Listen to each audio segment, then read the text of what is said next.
Hello. Good morning. कैसे हैं आप लोग सभी लोग?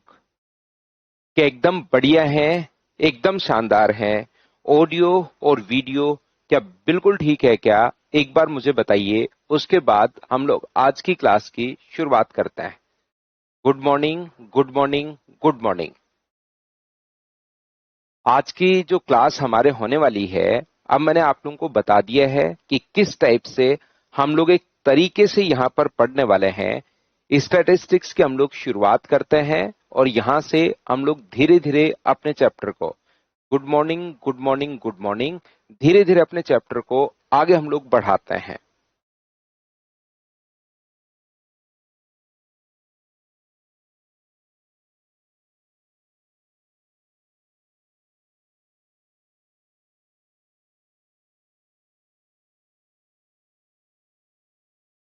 हम लोग स्टैटिस्टिक्स की हम लोग शुरुआत करेंगे इस चैप्टर से।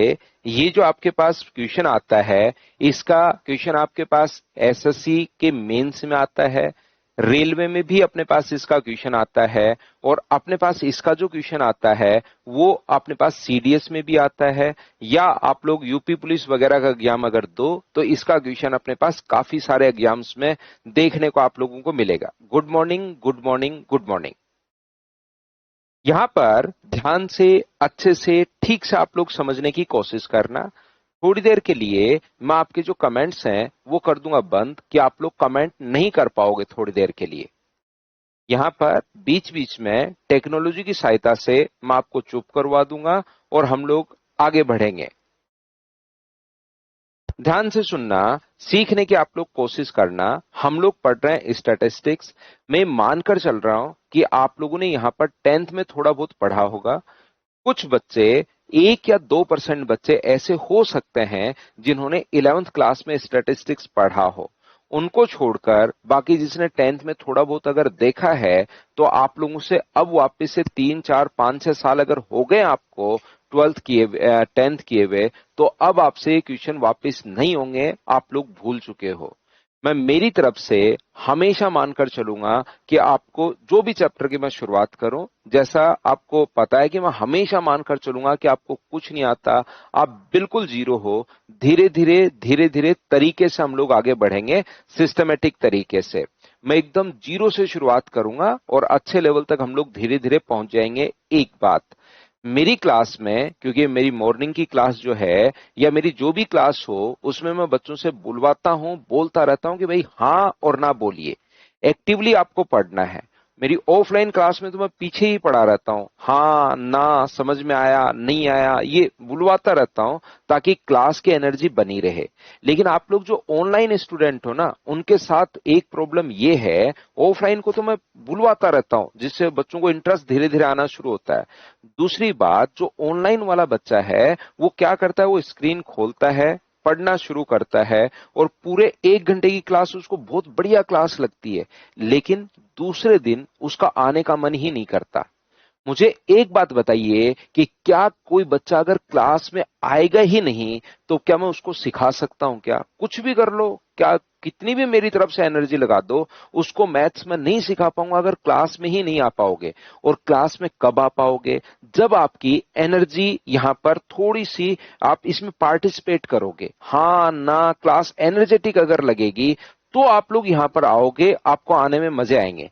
तो जैसे ही क्वेश्चंस की मैं शुरुआत करूं, समझाने की मैं शुरुआत करूं, अभी तो आप लोगों को मैं नहीं बोलने दे रहा हूं, टेक्नोलॉजी की सहायता से आपको चुप करवा दिया है, लेकिन आप लोग हाँ ना, समझ में आया नहीं समझ में आया, क्वेश्चन पूछना कि सर ये चीज कैसे आई, ये चीज कैसे आई। क्वेश्चंस अगर मुझसे पूछोगे तो मैं उसको और अच्छे से और ढंग से आप लोगों के लिए एक्सप्लेन कर दूंगा, और आप लोग वो चीज आपको और ज्यादा समझ में आएगी। तो पूछना, ऐसा नहीं होना चाहिए कि ठीक है बस स्क्रीन देखते जा रहे हो, नहीं तो फिर आने का मन नहीं करेगा। फिर आपका दिमाग फ्राइडे को बोलता है यार आज फ्राइडे की क्लास में छोड़ता हूं। देखो हमारा दिमाग बहुत शातिर है, इसको जो चीजें पसंद नहीं है वो ये नहीं करता। आपके अपना दिमाग खुद को ही मतलब मूर्ख बनाता है। कैसे बनाता है सर? आपको सैटरडे को एक सिग्नल भेजता है ये कि नहीं, फ्राइडे की क्लास में ऐसे सिग्नल भेजता है, यार आज आज सो लेता हूं, क्या करूंगा कि कल सैटरडे है या परसों संडे है, परसों संडे को मैं 3 क्लास ले लूंगा। फ्राइडे को सो लेता हूँ, सैटरडे को सो लेता हूँ और संडे को फिर बैठकर ये दोनों की दोनों क्लास में आराम से पढ़ लूंगा। आप सोचिए, थोड़ा सा खुद बैठकर सोचो कि आपका दिमाग आज जो वर्किंग डे है उस पर आपको एक क्लास नहीं लेने दे रहा है। आपको क्या संडे के दिन, जिस दिन छुट्टी होगी, आपके पेरेंट्स का भी ऑफ रहेगा, भाई बहन का भी ऑफ रहेगा और फ्रेंड्स का भी ऑफ रहेगा, क्या उस दिन आपको बैठकर 2 क्लास लेने देगा? क्या सोचिए, उस दिन कोई और सिग्नल भेजेगा वो, फिर अपने पास 2-3 छुट्टियां और करवाता है, फिर दिमाग एक सिग्नल भेजता है, यार तू इसको तो छोड़।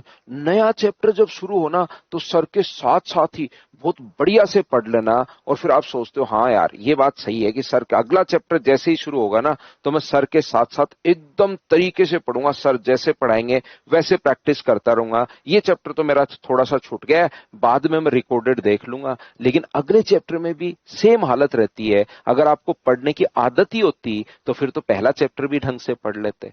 तो याद रखिए, ध्यान रखना, प्रत्येक बच्चे को मैं ये कहना चाह रहा हूं, आप हाँ और ना के कमेंट नहीं कर पाओ कोई बात नहीं, लेकिन घर पर बैठकर आप लोगों को हाँ ना ये चीजें बोलनी है।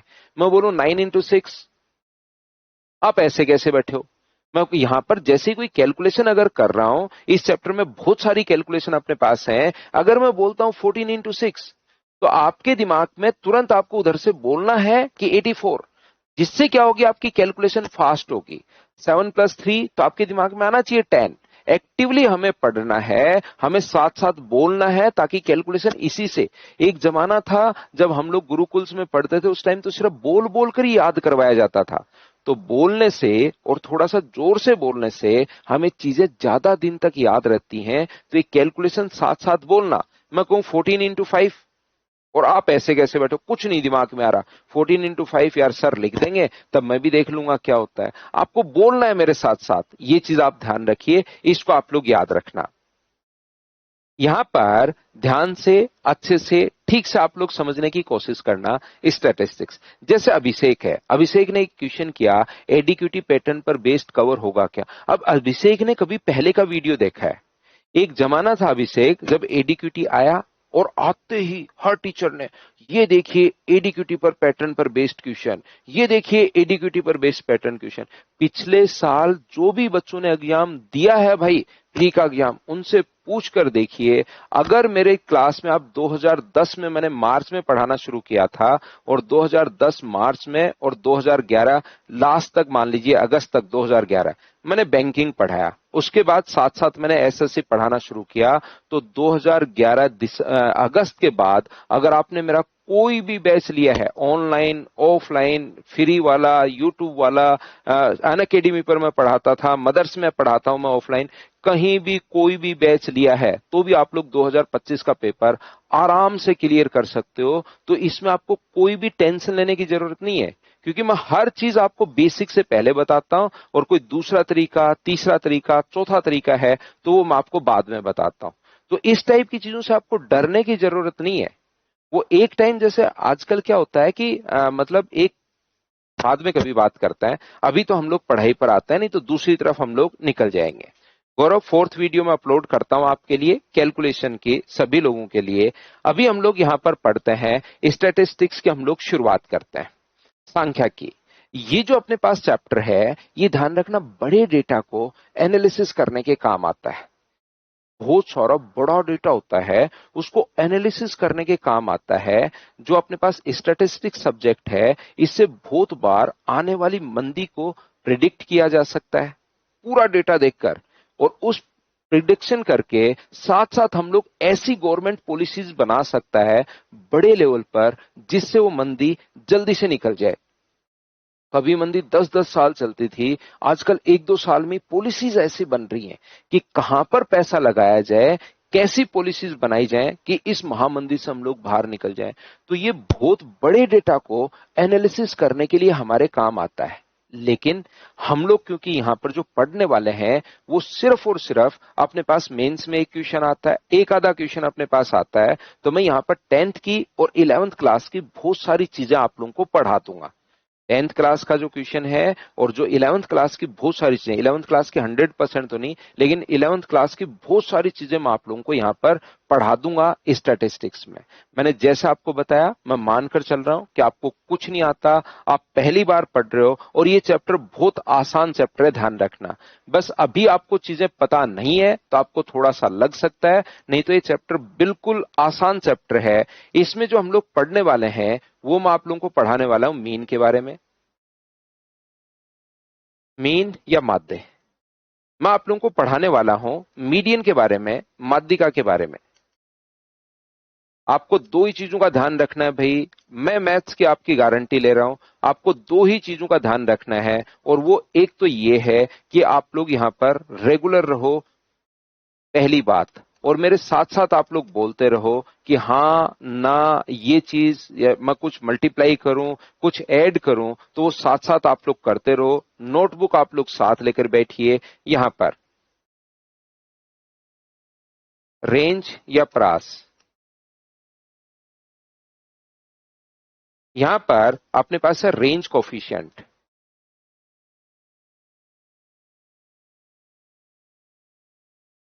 यहां पर अपने पास जो है वो है रेंज कोफिशिएंट, ये लीजिए, परास गुणांक।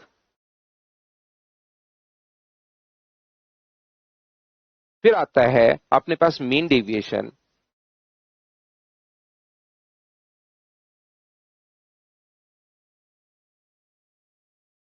माध्य विचलन हम लोग इसको बोलते हैं।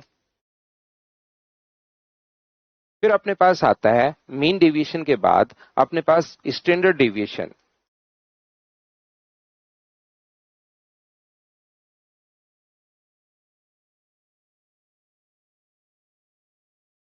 मानक विचलन हम लोग पढ़ेंगे। कमेंट आप कर पाओगे, कहीं कोई दिक्कत नहीं है, बस टाइम का विशेष तौर पर ध्यान रखा करो और रेगुलर रहा करो, फिर मैथ सिखाने का काम मेरा है। फिर अपने पास आता है वेरिएंस, यहां पर विचरण या प्रचरण, कोई सा भी लिख दो, एक चीज ये लीजिए। फिर अपने पास आता है coefficient of variation, coefficient of variation होगा। और उसके बाद कुछ मिसलेनियस चीजें अपने पास आती हैं। मिसलेनियस चीजें अपने पास होंगी। इस प्रकार से हम लोग अपना कंप्लीट जो बैच, ये जो टॉपिक है वो हम लोग कंप्लीट करने वाले हैं। एक एक टॉपिक मैं आपको पढ़ाता रहूंगा और साथ साथ मैं आपको बताता रहूंगा कि इसके अंदर अपने पास क्या चीजें हैं। जैसे अगर मैं बात करूं, जो अपने पास यहां पर रेंज, अपने पास यहां पर जैसे मीडियन है मान लीजिए, तो मीडियन के साथ साथ अपने पास बहुत सारी चीजें, जैसे एक बार आपको ये चीजें पता लगेंगी तो इसके अंदर और बहुत सारी चीजें जैसे होती हैं, जैसे क्वार्टाइल है, क्विंटाइल है, अपने पास ऑक्टाइल है, अपने पास यहाँ पर डेसाइल है, परसेंटाइल है, वो सारी की सारी चीजें अपने पास हैं। फिर उसके अंदर इंटर क्वार्टाइल रेंज है। जितने भी पॉइंट्स हो सकते हैं वो सभी के बारे में हम लोग डिस्कस करेंगे, याद रखना। तो ये एक बार मैंने आप लोगों को समझाया है कि ये हम लोग यहाँ पर हर चीज के बारे में हम लोग पढ़ने वाले हैं। ये जो अपने पास है मीन, मीडियन और मोड, ये अपने पास सेंट्रल टेंडेंसी का डेटा है। मतलब मीन, मीडियन और मोड में हम लोग चाहते हैं कि डेटा सेंटर में कौन सी वैल्यू अपने पास है वो हम लोगों को पता लगे।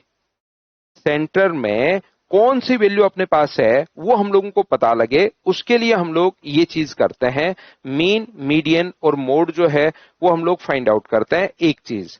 और दूसरे नीचे वाले जो डेटा हैं, रेंज हो गया, रेंज अपने पास कोफिशिएंट हो गया, अपने पास परास गुणांक हो गया, ये मीन डेविएशन हो गया, ये जो सारे डेटा हैं उससे हमें पता लगता है कि डेटा कितना दूर दूर है या कितना डेटा नजदीक नजदीक है। सिर्फ और सिर्फ स्टैटिस्टिक्स जो है वो अपने पास डेटा को एनालिसिस करने का तरीका है। और आज जितनी भी अपने पास लैंग्वेज बन रही हैं, कंप्यूटर में सॉफ्टवेयर बन रहे हैं, प्रिडिक्शन चल रहा है, एआई चल रहा है, उन सभी में इन सभी चीजों का काम आता है अपने पास। तो चलिए अब हम लोग शुरुआत करते हैं टॉपिक की, और धीरे धीरे हम लोग आगे की तरफ बढ़ते हैं। इसमें अब मैं आपको समझाने की शुरुआत कर रहा हूं।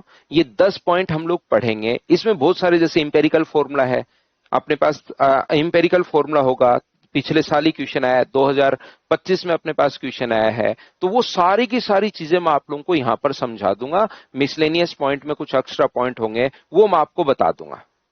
8 नंबर पर अपने पास है यहां पर कोफिशिएंट ऑफ वेरिएशन, प्रचरण गुणांक। ये धीरे धीरे एक एक टॉपिक में पकड़ूंगा, अब आपको चिंता करने की जरूरत नहीं है। ये अपने पास यहां पर इसको हम लोग पढ़ लेंगे, ठीक है। ठीक है, यहां पर एक चीज और ध्यान रखना कि जो भी कुछ मैं बोर्ड पर आप लोगों के लिए लिखूंगा वो सारा का सारा आप लोगों के लिए मैं अपलोड कर दूंगा, तो इसमें आपको डरने की या चिंता करने की जरूरत नहीं है। बोर्ड पर जो भी, अगर ये पूरी की पूरी ये डॉट भी अगर लगा हुआ है तो ये भी आपके पास थोड़ी देर बाद जो है वो आप लोगों के लिए अपलोड हो जाएगा, तो इसमें आपको चिंता करने की या डरने की जरूरत नहीं है, याद रखिए। अब अपने पास कोई भी जो डेटा अपने पास होता है उसको देने के अपने पास तीन तरीके होते हैं डेटा को। जैसे एक पॉइंट मैं पकड़ रहा हूं और वो है अपने पास सबसे पहले जो पॉइंट अपने पास है वो अपने पास है यहां पर कौन सा पॉइंट है, तो आप कहोगे सर पहला पॉइंट अपने पास था मीन। मीन से फर्स्ट पॉइंट से मैं शुरुआत कर रहा हूं, धीरे धीरे आपको एक एक चीज समझाता हूं और आगे बढ़ता हूं। आप मीन से माध्य से क्या समझते हो, तो आप लोग ध्यान रखना, मीन काफी टाइप का अपने पास होता है। मीन जो होता है, मीन अपने पास काफी टाइप का अपने पास होता है। एक तो वेटेज मीन होता है, एक अपने पास यहां पर जो गुणोत्तर माध्य अपने पास होता है, ज्योमेट्रिक मीन अपने पास होता है, एक अपने पास समांतर माध्य अपने पास होता है। तो यहां पर हम लोग जो पढ़ने वाले हैं इस मीन में, वो हम लोग समांतर माध्य हम लोग पढ़ने वाले हैं, याद रखिए। तो मीन का जो मतलब अपने पास, सचिन वो क्लास में डाल दूंगा, 4 नंबर क्लास में अपलोड करता हूं आप लोगों के लिए, पहले वीडियो में बनाकर अपलोड कर दूंगा, कहीं कोई दिक्कत नहीं है। पहले आप इसको सीखिए, अब वो मेरी तरफ से मैं अपलोड कर दूंगा भाई।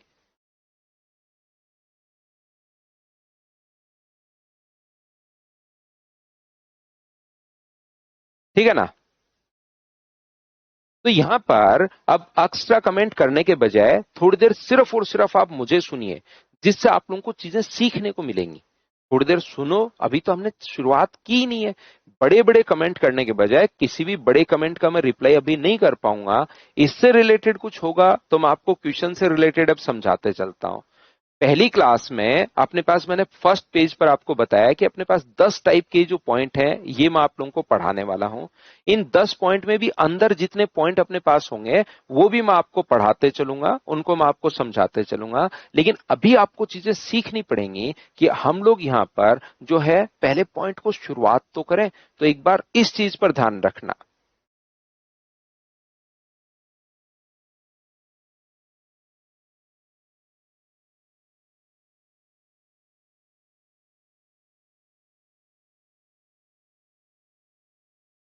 बस आप तो रेगुलर रहो, ये चीज ध्यान रखना, रेगुलर रहो। देखिए, यहां पर अपने पास ये जो लिखा हुआ है, कहीं पर भी अगर अपने पास लिखा हुआ है, अब मीन का मतलब होता है हम लोग यहां पर समांतर माध्य, अपने पास अर्थमेटिक मीन, और अर्थमेटिक मीन का मतलब होता है सम ऑफ क्वांटिटीज, बचपन में पढ़ा होगा।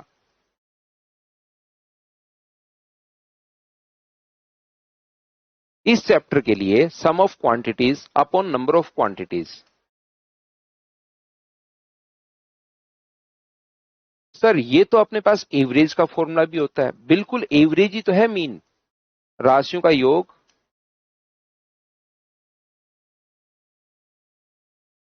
बटे राशियों की संख्या।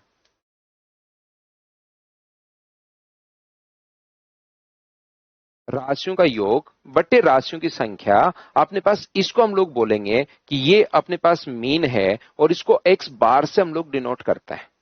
ये अपने पास मीन है और इसको हम लोग एक्स बार से डिनोट करेंगे। ध्यान रखना, जहां पर भी मीन दिखाना हो तो इसको एक्स के ऊपर बार हम लोग लगा देंगे, इससे हम लोग दिखाते हैं। तो राशियों का योग बटे राशियों की संख्या। अब एवरेज के क्वेश्चंस जो होते हैं, एवरेज चैप्टर देखिए, प्रत्येक बच्चे के लिए साथ साथ में एक आपके लिए रिकॉर्डेड बैच भी आपके लिए अपलोड कर देता हूं। तो ये चैप्टर जब एवरेज इसके मीन के क्वेश्चंस करें उससे पहले थोड़ा सा एवरेज की 1 या 2 क्लास आप लोग जरूर देख लेना, क्योंकि इसमें एवरेज से रिलेटेड भी क्वेश्चंस अपने पास आएंगे। तो अपने पास यहां पर पहली बात, एवरेज क्या होता है? राशियों का योग बटे राशियों की संख्या, sum of quantities upon number of quantities. और ये क्या होता है? बात ये है कि जैसे कहीं पर लिखा हुआ है 3, 5 और अपने पास यहां पर लिखा हुआ है 10, तो बताओ इसका सम अपने पास कितना होगा? तो हमेशा ध्यान रखना, पहली बात, राशियों का योग अपने पास ये रहा और राशियों की संख्या अपने पास 3 है, तो 18 में अगर भाग दोगे तो ये अपने पास 6 आ गया, ये अपने पास एवरेज है। एक छोटी सी बात जो मैं आपको सिखाना चाह रहा हूं वो अपने पास ये है, अगर मैं कभी भी बोलूं कि प्रत्येक नंबर में एक जोड़ दिया जाए, अपने पास 3 में भी एक जोड़ दो, 4 हो गया, 5 में भी एक जोड़ दो, 6 हो गया, और 10 में भी एक जोड़ दो तो अपने पास 11 हो गया। प्रत्येक नंबर में अगर एक जोड़ दिया जाए तो नया एवरेज अपने पास क्या होगा? तो आप कहोगे सर 10 और 11 21, 21 में 3 का भाग दोगे तो नया जो एवरेज अपने पास हो गया है वो अपने पास हो गया 7। मीन देखो, आपको बहुत सारी चीजों का मतलब नहीं पता, अभी मैं फिर बार बार कह रहा हूं, एकदम हम लोग जीरो से शुरुआत कर रहे हैं, छोटी छोटी चीजों से, एकदम बेसिक से, कि हर चीज में बताते हुए आपको आगे बढ़ूं। याद रखना, प्रत्येक नंबर में अगर एक जोड़ दिया जाए तो अपने पास नया मीन जो होगा उसमें भी अपने पास एक जुड़ जाएगा। तो ये बात अपने दिमाग में रखिए कि किसी संख्या का मीन अगर अपने पास पहले, ध्यान सुनना, मीन अगर एक्स बार है और कोई कहे कि प्रत्येक नंबर में मैं एक ऐड कर दूं तो नया मीन क्या होगा? तो नया मीन अपने पास होगा एक्स बार प्लस 1। यदि प्रत्येक नंबर में मैं दो घटा दूं प्रत्येक नंबर में से तो नया मीन क्या होगा? तो नया मीन, पहले अगर एक्स बार था तो अब कितना हो जाएगा? 2 घट जाएगा। प्रत्येक नंबर को 3 से अगर मैं मल्टीप्लाई कर दूं तो नया मीन कितना होगा? X bar into 3। और प्रत्येक नंबर में अगर मैं 2 से डिवाइड कर दूं तो नया मीन कितना होगा? X bar upon 2। पहले अगर एक्स बार था तो x bar upon 2, x bar into 3, x बार -2, एक्स बार प्लस 1। जो भी मैथमेटिकल ऑपरेशन आप लोग लगाते हो, प्रत्येक नंबर में जो भी चेंज करते हो, प्रत्येक नंबर में अगर एक ऐड कर दिया जाए तो सेम चेंज अपने पास मीन के अंदर होता है। पहली बात, छोटी छोटी चीजों से मैं शुरुआत कर रहा हूं। मैंने ये कहा कि मीन होता क्या है, आपको ये फॉर्मूला बता दिया, ये फॉर्मूला बता दिया। मीन, मीडियन और मोड जो होते हैं वो सेंट्रल टेंडेंसी को हमारे पास दिखाते हैं कि लगभग बीच में कौन सी वैल्यू अपने पास आएगी। जरूरी नहीं एकदम ही बीच में, लगभग बीच में कौन सी वैल्यू आएगी, तीनों से हम लोग बीच में आने की कोशिश करते हैं। ये आप लोग ध्यान रखिए, ये याद रखिए आप लोग सभी लोग। तो यहां पर पहली बात मैंने फॉर्मूला लिखा है, दूसरी बात होता क्या है, तीसरी बात क्या मैथमेटिकल चेंज होगा अगर प्रत्येक नंबर में चेंज कर दिया जाए तो हमारे पास चेंज क्या होगा। इतनी बात क्या आप लोग सभी लोग समझ पाए हो क्या? बताओ मुझे, यहां पर ये चीज सब लोग समझ पाए हो क्या? बीच बीच में मैं कमेंट ऑफ करता रहूंगा क्योंकि पहली और दूसरी क्लास में थोड़ा सा बच्चा जो होता है कि सर ये क्या है, ये क्या है, एक्स्ट्रा कमेंट्स ज्यादा आते हैं, तो एक या दो क्लास बाद तो चीजें और अपने पास स्मूथ हो जाती हैं।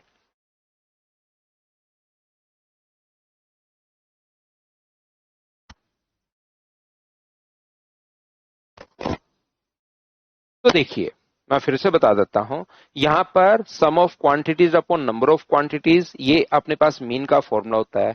मीन एवरेज ही अपने पास होता है और उसके बाद जो भी काम mathematical operation plus minus into या डिवाइड प्रत्येक नंबर में अगर आप कर रहे हो तो वही चेंज आप लोग मीन में कर दिया करो। बिल्कुल पिंटू, अभी तो पढ़ो भाई आप। देखिए, मैं आप लोगों को बताना क्या चाह रहा हूं, अपने पास डेटा देने का मीन अगर अपने पास है, डेटा देने का अपने पास यहां पर, ये जो अपने पास डेटा अगर कोई देता है, ध्यान से समझिए, डेटा देने के तरीके कितने होते हैं। अब ध्यान देना, आप लोग सीखने की कोशिश करना। डेटा 3 तरीके से अपने पास दिया जा सकता है। पहले अपने पास जो डेटा होता है, मान लो एक क्लास में अपने पास फर्स्ट क्लास के बच्चे हैं, एक क्लास में 20 बच्चे हैं, 10 बच्चे हैं या 8 बच्चे हैं, और उनका अगर वेट लिखना पड़े तो वेट लिखने के लिए पहला तरीका होता है अपने पास इंडिविजुअल सीरीज,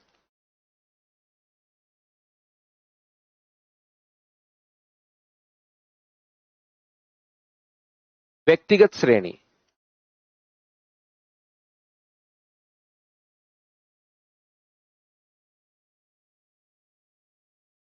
ये अपने पास पहला जो अपने पास होता है वो अपने पास होता है, ध्यान रखना, व्यक्तिगत जो अपने पास श्रेणी है वो अपने पास सबसे पहले है।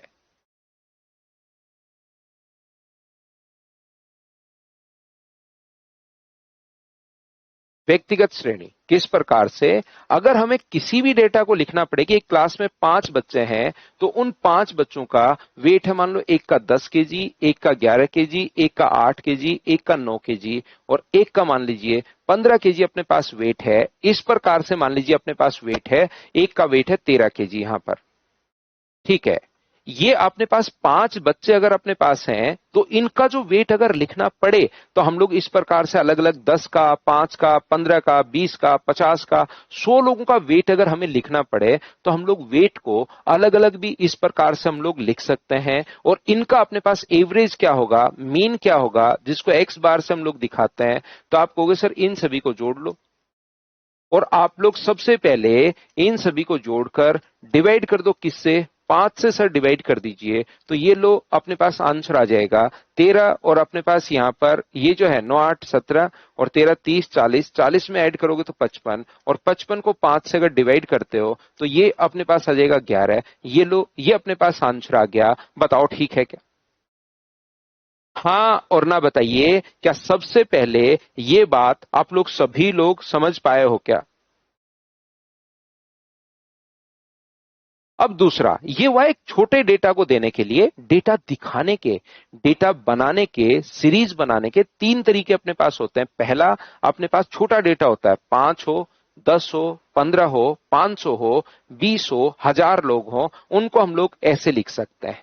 दूसरा डेटा जो अपने पास आता है, वो अपने पास दिखाने का जो तरीका अपने पास होता है, वो अपने पास होता है डिस्क्रीट अपने पास तरीका, जिसको हम लोग डिस्क्रीट सीरीज हम लोग बोलते हैं। सेकंड जो डेटा अपने पास दिखाना तरीका अपने पास सीरीज जो होती है, वो अपने पास डिस्क्रीट सीरीज।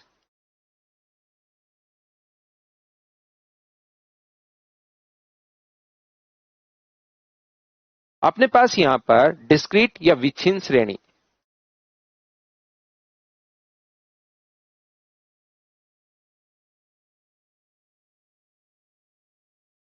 देखिए ध्यान से सुनिए, समझना। अब मान लीजिए किसी क्लास में अपनी क्लास के सभी बच्चों को, जितने भी बच्चे ऑनलाइन पढ़ते हैं, उन सभी बच्चों का वेट लिखना पड़े, या एक गांव में मान लो 5000 लोग हैं, उन 5000 लोगों के बारे में अगर हमें लिखना पड़े सभी के बारे में, तो एक एक का डेटा लिखना फिर मुश्किल होता है। सभी का वेट अगर लिखना है तो एक एक बंदे का डेटा जो लिखना है तो बड़ी प्रॉब्लम होती है। तो हम लोग क्या करते हैं, इनको फ्रीक्वेंसी के फॉर्म में बांट देते हैं।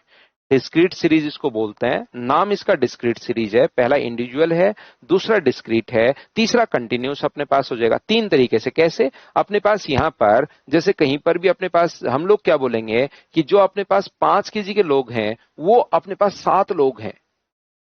ये 5 केजी के अपने पास 7 लोग अपने पास 5-5 केजी के हैं। इस प्रकार से ध्यान से सुनना, 5-5-5-5 को पास में हम लोग रख लेंगे। 7 लोग तो हैं 5 केजी के, 8-8 केजी के अपने पास यहां पर लोग कितने, 4 हैं। ये अपने पास यहां पर 10-10 केजी के जो लोग हैं वो मान लीजिए 3 लोग 10 केजी के हैं। 20-20-20 केजी के अपने पास यहां पर 9 लोग 20 केजी के हैं। ये लो इस प्रकार से 3 2 4 7 और 20 और 20, ये लो 3 अपने पास, 3 6 और 3 9, इस प्रकार से। तो मुझे एक बात बताओ, 5 केजी के जो लोग हैं फिर इनको इस प्रकार से हम लोग फ्रीक्वेंसी में लिख देते हैं। 5 केजी के अपने पास लोग हैं 7, 8 केजी के लोग कितने हैं, 4, 10 केजी के लोग कितने हैं, 3, और 20 केजी के लोग कितने हैं, 9। तो आप लोग कहोगे, मैं आपको फिर बार बार बता देता हूं कि स्टैटिस्टिक्स बड़े डेटा के लिए होती है, सीखते छोटे डेटा के लिए हैं। जो हम लोग अप्लाई करते हैं वो छोटे डेटा के लिए करते हैं, लेकिन रियल में होती बड़े डेटा के लिए है। ये ध्यान रखना आप लोग। स्टैटिस्टिक्स यहां पर अब आपको लगेगा कि सर ये जो अपने पास सीरीज है, ठीक है आपने बता दी, लेकिन ये तो हम लोग ऐसे भी लिख सकते हैं। बिल्कुल ऐसे भी लिख सकते हो, लेकिन यहां पर लोग होते मान लो 700, यहां पर लोग होते 400, और यहां पर लोग होते 300, और यहां पर लोग होते 900। ये तो सिर्फ और सिर्फ 2300 लोग ही अपने पास हैं। तो क्या 2300 को इस सीरीज में व्यक्तिगत श्रेणी में बताओ लिख पाते क्या? एक बच्चा बोलता सर आज ही मैंने रफ कॉपी रफ रजिस्टर खरीदा है, 2300 तो मैं लिख दूंगा, कहां प्रॉब्लम है। लेकिन 2300 तो लिख दोगे, गांव की पॉपुलेशन 10,000 है, या किसी कस्बे की पॉपुलेशन जो अपने पास 1 लाख है, क्या उनको बैठे बैठे इंडिविजुअल आप लोग बताओ लिख पाओगे क्या?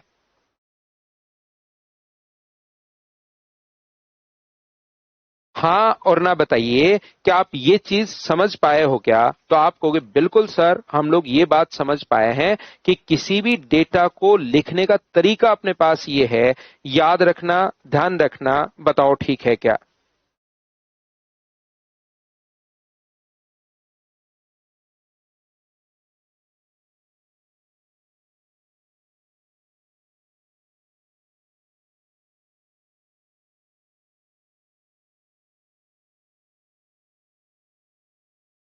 मैं वापस समझाता हूं ब्रिजेश। एक चीज पहले मैं आपको बता देता हूं, फिर मैं वापस आता हूं। तीसरी जो सीरीज अपने पास है, वो अपने पास है कॉन्टिन्यूअस।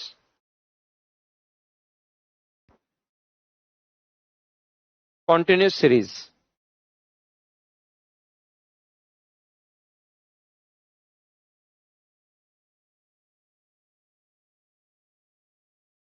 अपने पास यहां पर अविच्छिन्न श्रेणी।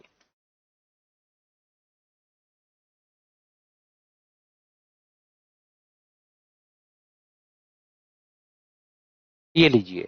अब मुझे बताओ, आपने सबसे पहले 5, 7, 8 या 10 डेटा अपने पास था, इंडिविजुअल डेटा अपने पास था, उसको लिख लिया। दूसरा 5,000, 10,000, 15,000, 20,000 ऐसे लिख लिया। अब एक टाउन की जो पॉपुलेशन है ना, वो 2 लाख है।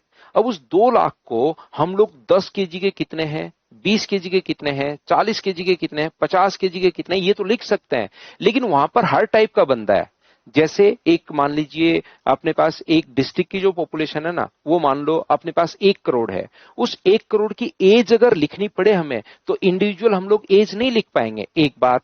दूसरी बात, डेटा अगर आप लोग यहां पर डिस्क्रीट मेथड में लिख दोगे, तो वहां पर 1 केजी के बच्चे नहीं है, वहां पर 1 साल के बच्चे नहीं है। 1 साल का बच्चा भी है, 1 साल 1 दिन का बच्चा भी है, 1 साल 2 महीने का बच्चा भी है, 1 साल 6 महीने का बच्चा भी है, 1 साल 6 महीने 3 दिन का बच्चा भी है, 2 साल का भी। हर टाइप का बच्चा अगर अपने पास है, या उसको अगर हमें लिखना है, तो फिर हम लोग कंटिन्यूस सीरीज में लिखते हैं कि 0 से 10 तक, 10 से 20 तक, 20 से 30 तक, 30 से 40 तक, 40 से 50 तक कितने लोग अपने पास हैं। यहां पर सीरीज को इस प्रकार से हम लोग बांट देते हैं, 60 से 70 तक और 70 से 80 तक। और ये बता देते हैं कि 0 से 10 तक अपने पास 5 लोग हैं, ये अपने पास 7 लोग हैं, ये 9 लोग हैं, ये 10 लोग हैं, ये 4 हैं, ये 3 हैं, ये 2 हैं, और ये मान लो 1 लोग अपने पास यहां पर है। इस प्रकार से हम लोग फ्रीक्वेंसी को बांट देते हैं। अब यहां पर ध्यान से, अच्छे से, ठीक से आप लोग पढ़िए। मैं आपको ये समझाने की कोशिश कर रहा हूं कि सीरीज 3 तरीके से अपने पास देता है। एक अपने पास होती है इंडिविजुअल सीरीज, दूसरी अपने पास होती है अपने पास डिस्क्रीट, और तीसरी होती है कॉन्टिन्यूअस। क्यों देता है वो सीरीज को 3 टाइप से, क्या आप समझ पा रहे हो क्या? जैसे अपने देश की पॉपुलेशन ही मान लो, 140 करोड़ से ज्यादा लोग हैं। क्या 140 करोड़ का एक एक का डेटा लिखना और फिर उनका एवरेज निकालना क्या हमारे लिए मुश्किल नहीं हो जाएगा क्या? एक बच्चा कहेगा सर कंप्यूटर में अपलोड कर लेते हैं, उससे कहाँ मुश्किल हो जाएगा। लेकिन कंप्यूटर में अपलोड करने में भी तो टाइम लगेगा उसको, अपने पास डेटा को अपलोड करने में भी तो टाइम लग रहा है। साथ साथ जब तक अपलोड होगा, कुछ लोग मर जाएंगे, कुछ लोग जिंदा मतलब पैदा हो जाएंगे। तो यहाँ पर डेटा को, बहुत बड़े डेटा को एनालिसिस करने के लिए अपने पास ये सीरीज काम में आती है। ध्यान रखना, कंटिन्यूस सीरीज इसमें हम लोग लिख लेते हैं। छोटा डेटा हो तो अपने पास यहाँ पर जो है वो हम लोग इंडिविजुअल एक एक को पकड़ते हैं और सभी का वेट देखते हैं, कौन कितने केजी का है, एक एक हम लोग लिख देते हैं। अपनी क्लास हो तो उसको डिस्क्रीट सीरीज में बांट देंगे कि यहां से यहां तक इतने केजी हैं, इतने केजी वाले ये हैं, ये लो, बिल्कुल ठीक है। क्या आप लोग यहां पर रिंग को आप NID लिख रहे हो, क्या लिख रहे हो भाई? मैं समझ नहीं पा रहा हूं। एक्स्ट्रा कमेंट करोगे तो लास्ट कमेंट हो जाएगा भाई, मजाक की बात नहीं है। पढ़ाई शुरू करो। आप एक्स्ट्रा कमेंट करोगे तो आपका लास्ट कमेंट होगा। फिर आपको लगेगा कि सर नहीं नहीं नहीं नहीं, ये क्या हो गया। अगर आपने बिना मतलब की बात की क्लास में मेरी में, तो फिर कमेंट नहीं कर पाओगे भाई। कभी आप पूछ रहे हो नींद नहीं आ रही क्या, कभी आप कुछ पूछ रहे हो, कभी आप लोग कुछ पूछ रहे हो। हाँ, मैं पिंटू बताऊंगा आपको। प्रत्यक्ष विधि तो सीधी है अपने पास। कल्पित में हम लोग क्या करते हैं, अज्यूम कर लेते हैं कोई भी। वो तरीका मैं आपको बताऊंगा कि ये आप अज्यूम कर सकते हो, तो वो पढ़ाते टाइम ही मैं बताऊंगा। पहली क्लास में अपने पास सारी की सारी चीजें एक साथ जो आता है, वो आपको बताने के बजाय धीरे धीरे धीरे धीरे हम लोग सिस्टमेटिक तरीके से चलेंगे। ठीक है। तो यहां से मैं आपको कहने की कोशिश ये कर रहा हूं, इंडिविजुअल श्रेणी जो है उसका अपने पास अगर कभी भी मीन अगर आपको लेना है। गौरव बताओ भाई क्या पूछना चाह रहे हो आज? ओहो, गौरव शर्मा का आज बर्थडे है। गौरव हैप्पी बर्थडे भाई, आपको जन्मदिन की हार्दिक शुभकामनाएं। खूब मेहनत कीजिए जिंदगी में और खूब आगे बढ़िए। हाँ, एक बात बिल्कुल ठीक है, जैसे मैंने आपको समझाया, मेरी एक आदत है कि मैं आपको बेसिक से चीजें पहले बताऊं, ताकि एक आपके दिमाग में एक जो है ना वो पूरी की पूरी पिक्चर बने। जैसे एक बच्चे ने कहा कि हमें क्या पता कौन सी नहीं पता लगेगा, आपको लगाना भी नहीं है, क्यों लगाना है? आपके सामने तो सीधा क्वेश्चन आएगा। लेकिन मेरा पढ़ाने का तरीका ये नहीं कि आओ आओ चलो मीन पढ़ाता हूं और मीन में ये क्वेश्चन आप लोग सोल्व कीजिए, ये क्वेश्चन आप सोल्व कीजिए, ये क्वेश्चन। मेरा पहले एक बच्चे को, मतलब मेरा काम यहाँ मैथ्स पढ़ाना नहीं है। मैथ्स में सिर्फ और सिर्फ 1.25 घंटे आपको पढ़ाता हूं। मेरा काम साथ साथ ये भी है कि मैं आप लोगों को यहां पर जो है वो मैथ्स में इंटरेस्ट डेवलप करूं।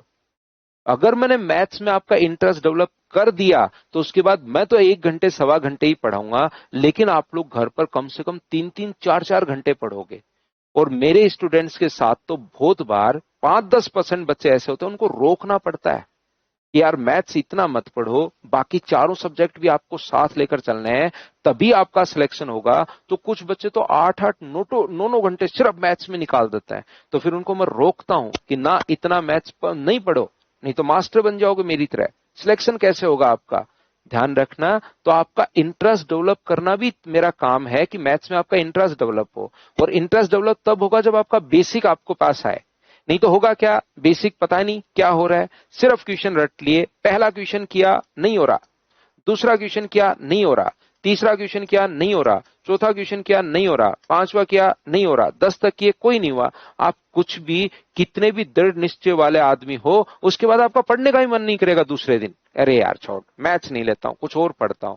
तो मेरा यहाँ पर बेसिक चीजें साथ साथ मैं आपको बताते चलता हूं, जिससे आपका थोड़ा कॉन्सेप्ट तो क्लियर होता है ही, बेसिक भी आपका क्लियर, साथ साथ इंटरेस्ट भी आपका डेवलप होता है।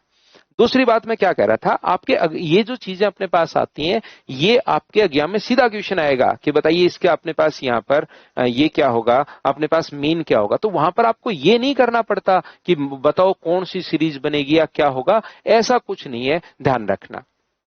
तो मैंने कहा आगे बढ़ता हूं मैं धीरे धीरे। इनके मीन आप लोग कैसे निकालते हैं? सबसे पहले इंडिविजुअल श्रेणी का आप लोग जोड़ दो और जोड़ के डिवाइड कर दो 5 से, तो ये अपने पास मीन आ जाएगा। बताओ ठीक है क्या? दूसरी बात, अपने पास जो है इसका मीन कैसे निकालें? अगर सर अपने पास डिस्क्रीट सीरीज है तो मीन कैसे निकालें? तो मीन अपने पास यहां पर मुझे बताओ, ये चीज इतना आपको पता होगा कि सभी को जोड़ के और जितने अपने पास नंबर होते हैं उसका भाग देना है। तो यहां पर मुझे एक बात बताइए, 5 को मैं 7 बार जोड़ूं, 5 को मैं 7 बार जोड़ूं, या 5 को 7 से इंटू कर दूं, क्या आंसर तो अपने पास सेम आना है? हाँ और ना बताइए, क्या आप समझ पा रहे हो क्या?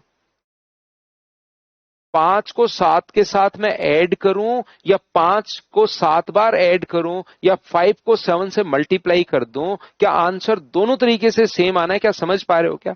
8 8 8 8 8 8 को मैं ऐड 4 बार ऐड करूं, या 8 को 4 से गुना कर दूं, तो क्या रिजल्ट तो अपने पास सेम ही आना है क्या?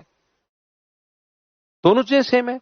10 को 3 बार ऐड करो या 10 को 3 से मल्टीप्लाई कर दो, 10 को 3 बार ऐड करो या 10 को 3 से मल्टीप्लाई कर दो, तो आना तो वही है क्या? इन सभी का सम कितना आया है? तो आप कहोगे सर 35। ये कितना आ गया है? 32।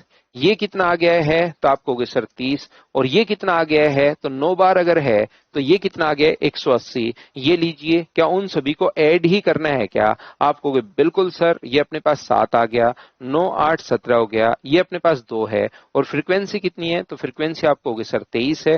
टोटल फ्रीक्वेंसी कितनी है? तो आप कहोगे टोटल फ्रीक्वेंसी जो अपने पास है वो अपने पास 23 है। हाँ और ना बताइए, क्या आप लोग सभी लोग समझ पाए हो क्या कि हम लोगों ने यहां पर इसका मीन कैसे निकाल लिया है? मीन कैसे हम लोग, पहली बात मैंने बताया कि मीन होता क्या है, हर चीज को पहले समझाने की कोशिश करूंगा, फिर मैं आप लोगों को बताऊंगा कि चलिए मीन ये होता है। अब मीन हम लोग निकालते कैसे हैं, उससे पहले आपको पता होना चाहिए कि कैसे कैसे क्वेश्चंस बनते हैं। तो आप कहोगे बिल्कुल सर ये बात हम लोगों को समझ में आई है, तो यहां से क्या मैं लिख सकता हूं क्या कि आपने किया क्या, आपने एफ इंटू एक्स किया है। अगर आप लोग देखोगे सबसे पहले आप फॉर्मूला बनाते हैं, क्योंकि एग्जाम में कभी कभार पूछेगा कि बताओ मीन का कौन सा फॉर्मूला है।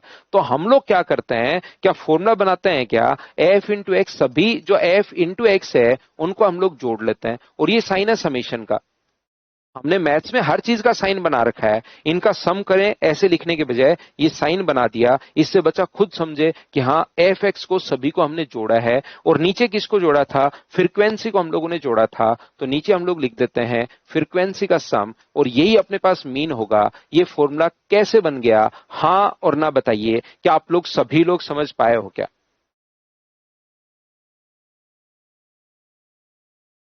उम्मीद है प्रत्येक बच्चा अच्छे से, ढंग से, ठीक से आप लोग समझ पा रहे होंगे कि हम लोग किस प्रकार से इन चीजों को फाइंड आउट कर रहे हैं। तीसरा जो तरीका अब अपने पास होता है, तीसरा जो मेथड अपने, जो तीसरे टाइप का क्वेश्चन अपने पास आता है, ये अपने पास आता है कंटिन्यूस सीरीज। तो कंटिन्यूस सीरीज में हम लोग क्या करते हैं, यहां पर ये जो है सबसे पहले इसका हम लोग मीन निकालते हैं। इसमें लोअर लिमिट, इसको लोअर लिमिट बोलते हैं, ध्यान रखना भाई, इसको अपर लिमिट बोलता है। 0 अपने पास लोअर लिमिट है, 10 अपने पास अपर लिमिट अपने पास है, तो इन दोनों को जोड़ के 2 का भाग दे दो, तो ये अपने पास इनका मीन मानकर चलते हैं 5। इनका जो मीन है वो मानकर चलेंगे 15। लोअर लिमिट अपर लिमिट 2 से डिवाइड कर दो, ये कितना होगा अपने पास 25। मिडिल वैल्यू हम लोग निकाल रहे हैं, ये कितना होगा 35, ये कितना होगा 45, ये कितना होगा 55, ये कितना होगा 65, और ये कितना होगा 75। ये लीजिए, सबसे पहले हमने अपर लिमिट और लोअर लिमिट दोनों को ऐड करके 2 का भाग दे दिया, तो मिडिल वैल्यू अपने पास आ गई। बताओ ठीक है क्या? हाँ, रिकॉर्डेड मिल जाएगी रोशनी, थोड़ी देर बाद अपने पास रिकॉर्डेड होकर ये आ जाएगी रिकॉर्डेड फॉर्म में। तो मुझे एक बात बताइए, यहां पर 5 into 5 ये कितना हुआ 25, 15 into 7 ये कितना हुआ 175, 25 गुना 9 ये कितना हुआ 225, 35 गुना 10 ये कितना हुआ 350, 45 गुना 4 ये कितना हुआ 180, 55 गुना 3 ये कितना हुआ 165, 65 गुना 2 ये कितना 130, और ये कितना है 75। इन सभी को हम लोग जोड़ लेंगे, 5 5 5 15 20 और 25। कैरी अपने पास 2 है, अपने पास 4 11 13, अपने पास यहाँ पर 18 26, और अपने पास 36 और 42। ये लीजिए कैरी 4 अपने पास है, 4 5 अपने पास यहाँ पर 7 10, और अपने पास 13, 1325 अपने पास इनका सम आ गया। इसको अगर आप लोग जोड़ोगे तो ये अपने पास हो जाएगा 12 21, अपने पास 31 35 40 और 41, और डिवाइड कर देंगे इसको 41 से, तो ये अपने पास सीरीज आ जाए, इसका मीन अपने पास आ जाएगा। ये 105 है भाई, इसको 25 कर लो, 25 7 175, ठीक है। वो 15 7 105 होना चाहिए, मैंने 175 लिख दिया। तो यहां पर आप लोग क्या करोगे, उसको भी 25 कर लो एक बार। क्वेश्चन को यहां पर 25 गुना 7 कर दिया मैंने, था 15 गुना 7, और माइंड ने कैलकुलेट 25 गुना 7 कर दिया। तो यहां पर मुझे एक बात बताइए सभी लोग देखकर, कि यहां से अपने पास ये जो है sum of quantities upon number of quantities, बताओ ठीक है क्या? ब्लैक वाली लाइन, ये यहां तक क्वेश्चन, ब्लैक वाली लाइन नहीं दी हुई, अपने पास यहां तक का क्वेश्चन दिया हुआ है। तो ब्लैक वाली लाइन में हम लोग मानकर चलते हैं, ध्यान से समझना भी, एक बच्चे को ये 5 कहां से लिख दिया, 0 और 10 के मिडिल वैल्यू कौन सी है, बीच में वैल्यू कौन सी है तो नहीं पता सर हमें। तो आप दोनों को जोड़ के डिवाइड कर दिया करो 2 से, तो वहां से आए ये ब्लैक वाली वैल्यू। इसकी मिडिल वैल्यू हम लोग यहाँ पर 10 और 20 डिवाइड कर देंगे 2 से, तो अपने पास कितना हो गया 15। यहाँ पर 20 और 30 को डिवाइड कर दो 2 से, तो ये कितना हो गया 25। इस प्रकार से अपने पास ये जो संख्या मैंने लिखी है, एक बच्चे ने जो पूछा कहां से आया, क्या आप सभी लोग समझ पाए हो क्या? बताओ भाई, फिर ये भी चेंज करना पड़ेगा, पूरा ही चेंज हो जाएगा। ये अपने पास 15 और 75 होता है नहीं, तो आप एक काम करो, इसी को चेंज कर लेंगे फिर, क्योंकि वो भी चेंज तो होगा नहीं, तो अपने पास इसी को चेंज कर लेंगे तो ये पूरा ही चेंज हो जाएगा। फिर चलो कर देता हूं मैं। तो यहां पर 25 और 55 अगर घटाओगे तो क्या 1245 आ जाएगा क्या?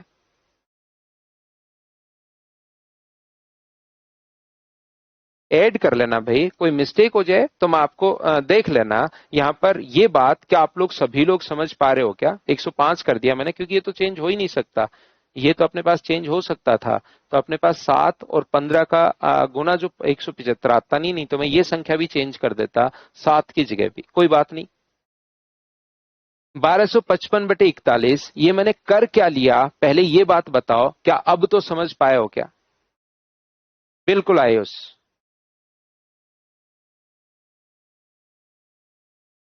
41 यहां पर इन सभी का सम है, 12, 21, 31, 35, 40 और 41, तो ये 41 है फ्रीक्वेंसी का सम, और ये अपने पास ये आ गया है। इन सभी को जोड़ा हमने, नीतीश ऐड कर रहे हैं। देखो अनिक ने पूछ लिया, एक बच्चे ने वापस पूछ लिया, तो आप लोग इसका मतलब सुन ही नहीं रहे हो भाई, क्योंकि इतनी आसान चीज अगर 10 बार पूछोगे तब तो फिर कंपटीशन के बच्चे कैसे वे आप, मुझे बताइए। अगर एक जो बिल्कुल आसान सा पॉइंट है, मैंने पहले समझाया, पहली बात तो कुछ बच्चों को आता रहता है, फिर मैंने समझाया कोई बात नहीं, नहीं समझ में आया, दूसरी बात फिर मैंने समझाया, फिर लिखकर मैंने बता दिया। जो पांचवी बार में अगर इस छोटी सी प्रॉब्लम रहेगी तो फिर आप कंपटीशन के बच्चे नहीं हो, फिर आप सीख क्या रहे हो बताओ? फिर तो आप कुछ नहीं सीख रहे हो। मैं तो इसका एक चीज सोचता हूं, इसकी और एडवांस और अच्छी अच्छी चीज मैं इसमें बताऊं, जहां जहां बच्चा कंफ्यूज होता है आप उसको ये नहीं समझ पा रहे हो भाई। और कंपटीशन का बच्चा एक दो बार बस हिंट मिलनी चाहिए, फिर वो समझ जाता है, थोड़ी सी हिंट होनी चाहिए उसके पास, तो अच्छा ऐसे क्वेश्चन आएगा, ये है। क्योंकि मैं मानकर चलता हूं कि बच्चे को ना तो अभी क्वेश्चन पता है, ना सॉल्यूशन पता है, कुछ भी नहीं पता है, तो उसके लिए मैं यहां पर हर चीज बताता हूं कि देखो ऐसे सीरीज आती है, ऐसे क्वेश्चंस आते हैं, क्वेश्चन देने के 3 तरीके अपने पास होते हैं। बताओ, आपको ये सारे के सारे अभी भी मैं बता कर आया हूं। अब मैं आपको कह रहा हूं कि कैसे हम लोग उसका जब पूछेगा तो आंसर कैसे निकालें। पहले तो मैं ये बता रहा हूं कि क्वेश्चन कैसे देगा वो, और दूसरा मैं फिर ये आपको बता रहा हूं कि अब आंसर कैसे निकालोगे। तो यहां पर 0 से 10 के बीच में 5 लोग हैं, तो अब हमें क्या पता कौन कितने साल का है? 0 से 10 के बीच में 5 लोग हैं, हमें क्या पता कौन कितने साल का है? तो हम लोग मान लेते हैं कि उन सभी का जो अपने पास एवरेज रहा होगा प्रत्येक बच्चे का 0 से 10 के बीच में, उन सभी का एवरेज 5 में मान लेता हूं। 5 नहीं समझ में आया एक बच्चे को, तो मैंने कहा कि 5 कहां से आएगा, इनकी मिडिल वैल्यू। मिडिल वैल्यू कहां से आएगी? तो नहीं निकालना, नहीं पता लग रहा सर 5 कैसे है मिडिल वैल्यू, 15 25 कहां से है? तो 0 और 10 इन दोनों को जोड़ के 2 का भाग दे दोगे तो वहां से जो वैल्यू आएगी वो यहां पर हमने लिख लिया, ये बात। और ये इतनी बड़ी बात नहीं है भाई, कोई की मतलब कोई ऐसी चीज हो उसको मैं 50 बार भी बता दूं, लेकिन ये आसान चीज तो पकड़ना सीखिए, नहीं तो बाद में अपने पास बहुत कॉम्प्लिकेटेड चीजें आएंगी, उसमें तो फिर पता ही नहीं लगेगा कि हो क्या रहा है। ये इसके बीच में 15 15 कैसे आया सर? यहां पर अपने पास, यहां पर इन दोनों की मिडिल वैल्यू हम लोग लिख रहे हैं जोड़ के, लोअर लिमिट अपर लिमिट, 10 को बोलते हैं लोअर लिमिट, 20 को बोलते हैं अपर लिमिट। ये कितना है? इसकी कितनी होगी 25, इसकी कितनी होगी 35, इसकी कितनी होगी 45, ये कितना होगा 55, ये कितना होगा 65, और ये कितना होगा 75। अब हम लोग यहाँ पर 4 लोगों की एवरेज अगर अपना, हम लोग 5 लोगों का एवरेज अगर 25 मान चुके हैं, 5 मान चुके हैं, 5 लोग हैं, एवरेज अगर 5 है तो सम कितना होगा 25। यहां पर सम कितना होगा 105, यहां पर कितना होगा 25 नीम 225, यहां पर कितना होगा 10 लोगों का एवरेज तो 350, ये 4 से गुना करोगे तो 180, ये अगर 3 से गुना करोगे तो 165, ये 2 से गुना करोगे तो 130, और ये अगर मल्टीप्लाई करोगे तो 75। अब इन सभी का सम करना है, जोड़ना है। एक बच्चे को नहीं समझ में आया जिसको कि 1255 कहां से आया, इन दोनों को जोड़ोगे तो 1255 आएगा। और लोग हैं कितने, यहां 5 लोग थे, यहां 7 लोग हैं, 9, तो टोटल लोग हैं 41। सभी का सम 1255 है और योग अगर 41 है तो ये अपने पास आंसर आ जाएगा। यहां पर हां और ना बोलिए। क्या अब तो आप लोग इस बात को, इस आसान से पॉइंट को समझ पाए हो क्या?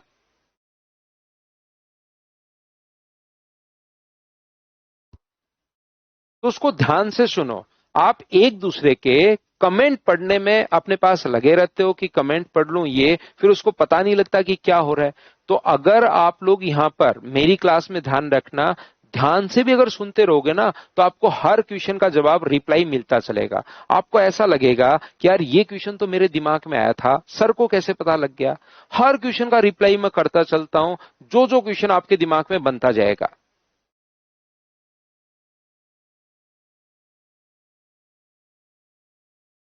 देखिए, ध्यान देना, थोड़ा ध्यान देना।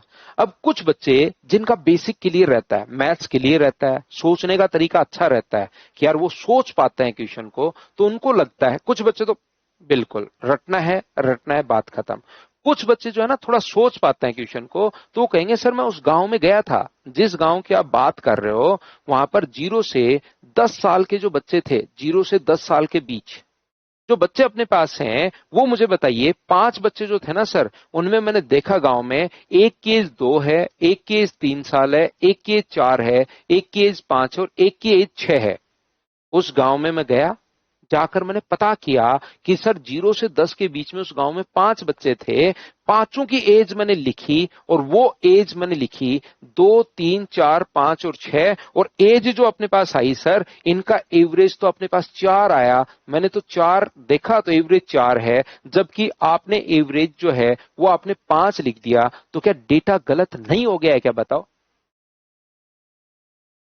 क्या बात आप लोग समझ पा रहे हो क्या? इस टाइप के क्वेश्चंस बच्चों के दिमाग में, जिनका बेसिक क्लियर रहता है, उनके दिमाग में ऐसे क्वेश्चंस आने शुरू हो जाते हैं कि यार यहां पर हमने तो जो है ना वो इस टाइप से लिया डेटा, और सर ने यहां पर 5, जो हमारी बुक्स बोलती हैं 5 बोल रही हैं। जब हम लोग रियल में फील्ड में जाकर उतरे तो हमें पता चला कि उस गांव में तो ये बच्चे हैं और उनका एवरेज तो 4 है, तो डेटा तो यहीं पर गलत हो गया। मैं आपको फिर बार बार कह रहा हूं, ऐसा जो क्वेश्चन दिमाग में जिन बच्चों के आए, वो याद रखना, स्टैटिस्टिक्स मैथ्स नहीं है। मैथ्स अगर होता तो फिर अलग से स्टेट्स क्यों बनता, अलग से पूरा का पूरा सब्जेक्ट क्यों बनता, सोचिए। यहां पर मैथ्स जो है वो अलग सब्जेक्ट है, स्टेट्स अलग सब्जेक्ट है, मैथ्स की सहायता से हम लोग उसको सोल्व करते हैं। तो ये होता है अपने पास बड़े डेटा के लिए। ये जो अपने पास है ये बड़े डेटा के लिए है। इस गांव में ओनली और ओनली 41 ही लोग हैं, छोटा सा गांव है। अगर इसी की जगह मैं यहां पर कहूं कि एक ऐसे गांव की बात कर रहे हो जिसमें 10,000 लोग हैं, अगर 10,000 पर्सन है, तो मुझे बताइए उन 10,000 में क्या सारे बच्चे इतनी इतनी साल के अपने पास होंगे क्या? क्या पिछले 4 साल से बीच में गैप कैसे आ गया? 4 साल में क्या कोई पैदा नहीं हुआ क्या? कि 4 साल 6 तक ही आया, 10 तक कोई बच्चा पैदा हुआ ही नहीं, 4 साल तक एक भी बच्चा पैदा नहीं हुआ। उस 10 नहीं सर, उस गांव का तो मुझे पता है नहीं पैदा हुआ। तो और थोड़ा सा बड़ा डेटा हम लोग ले लेते हैं, एक डिस्ट्रिक्ट का अगर पॉपुलेशन हम लोग ले लें, मान लो डिस्ट्रिक्ट की पॉपुलेशन है 90 लाख। उस 90 लाख में ऐसा हो सकता है क्या कि 6 से 10 के बीच में कोई बच्चा हो ही नहीं? 7 साल का, 8 साल का, तो जब 90 लाख लोग अगर अपने पास आते हैं, तो याद रखिए उन 90 लाख लोगों में प्रत्येक बच्चा 1 साल का भी होगा, 1 साल अपने पास 3 दिन का भी होगा, 1 साल अपने पास 1 महीने, अपने पास 4 दिन का भी होगा। वो सारे के सारे टाइप के बच्चे होंगे। और इस डेटा को बढ़ाकर अगर मैं 140 करोड़ कर दूं, तो उन 140 करोड़ में हर टाइप का डेटा अपने पास मिलेगा। तो धीरे धीरे 0 से 10 के बीच में जितने लोग हैं उनका ध्यान रखना। आप लोग धीरे धीरे अगर एवरेज बड़ा डेटा करते जाओगे, तो वो एवरेज जो है ना वो 5 के नजदीक चला जाएगा। वो जो डेटा है वो 5 के नजदीक चला जाएगा। क्या बात आप लोग समझ पा रहे हो क्या? जिन बच्चों का मैथ्स के लिए रहता है उनके दिमाग में ऐसे क्वेश्चंस बनते रहता है। सर मैंने तो फिर भी किया, एवरेज आया 90 लाख लोग थे, मैंने तो बैठकर किया इस डेटा को गलत सिद्ध करने के लिए, 4.9999 ही आया सर, 5 तो फिर नहीं आया। तो हम लोग कहते हैं कि अप्रोक्स में हम लोग पहुंच रहे हैं उसके पास।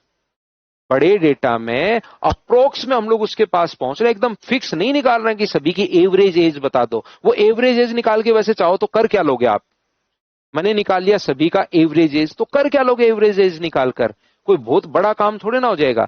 तो हम लोग डेटा के अप्रोक्स में पहुंचते हैं और इससे हमें पता लगता है कि मिडिल में अपने पास कौन सी वैल्यू है। हम लोग इस चीज से पता करते हैं कि मिडिल के आसपास कौन सी वैल्यू ज्यादा है, वो चीज हम लोग पता करते हैं। क्या बात आप लोग समझ पा रहे हो क्या? थोड़ा सा ध्यान से अगर आप लोग सुनोगे तो चीजें आप लोगों को और अच्छे से और ढंग से समझ में आएंगी। हर क्वेश्चन का जो भी आपके दिमाग में क्वेश्चन बन रहा है उसका रिप्लाई आपको मिलता चलेगा, लेकिन उसको ध्यान से अच्छे से ठीक से आप लोगों को समझना पड़ेगा, सुनना तो पड़ेगा कम से कम।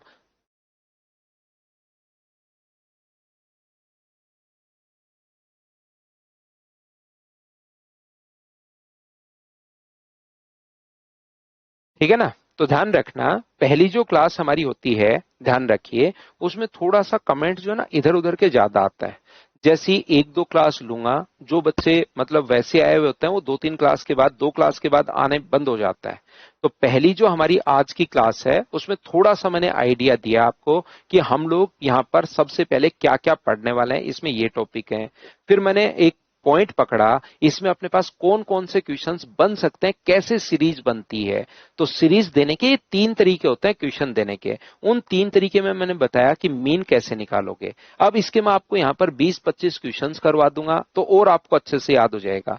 फिर ये तीन ही तरीके तो होते हैं, इन तीनों तरीके में आप लोग बताओ मीडियन कैसे निकालोगे, पहले समझाऊंगा और फिर उस पर 20-25 क्वेश्चंस करवा दूंगा। फिर आपको मोड करवाऊंगा, पहले मोड समझा दूंगा, फिर उस पर बेस्ड क्वेश्चंस मैं आपको करवा दूंगा। ऐसे एक एक टॉपिक में पकड़ता रहूंगा, एक एक इसका पॉइंट में पकड़ता रहूंगा, समझाते रहूंगा, पकड़ता रहूंगा पॉइंट, समझाते रहूंगा। धीरे धीरे हम लोग आगे चलते जाएंगे। कल की हमारी क्लास और स्मूथ होगी, परसों की क्लास हमारी और स्मूथ होगी। आज मैंने क्लास थोड़ी सी लेट शुरू की थी क्योंकि पहले दिन बच्चा लेट आता है और फिर बाद में नहीं समझ में आया, नहीं समझ में आया लिखता ही रहता है। याद रखिए टाइम का विशेष तौर पर हमारी जो क्लास होगी 7 से 8:15 बजे तक अपनी क्लास शुरू होगी। तो 7 बजे का मतलब 7 बजे, टाइम का थोड़ा सा विशेष तौर पर आप लोग ध्यान रखा करो। जो भी अपने पास यहाँ पर ये नोट्स होंगे, जो भी मैं कुछ बोर्ड पर लिख रहा हूँ वो मैं आपको अनोटेशन फाइल प्रोवाइड करवा दूंगा। आज हम लोग इतना ही पढ़ते हैं, कल से हमारी क्लास और अच्छी हो जाएगी। तो जो बच्चा अपने पास यहाँ पर घबरा मत जाना कि अरे कमेंट ज्यादा आ रहे हैं सर, कमेंट पर कभी कभार ध्यान नहीं देते, हर बच्चे को रिप्लाई मिलेगा। सीखते चलना, आज इतना ही हम लोग पढ़ेंगे, बस इतना ही पढ़ लो। कल से हम लोग और थोड़ा सा आगे चलते हैं। ये थी आज की हमारी class. Thank you, bye bye, take care.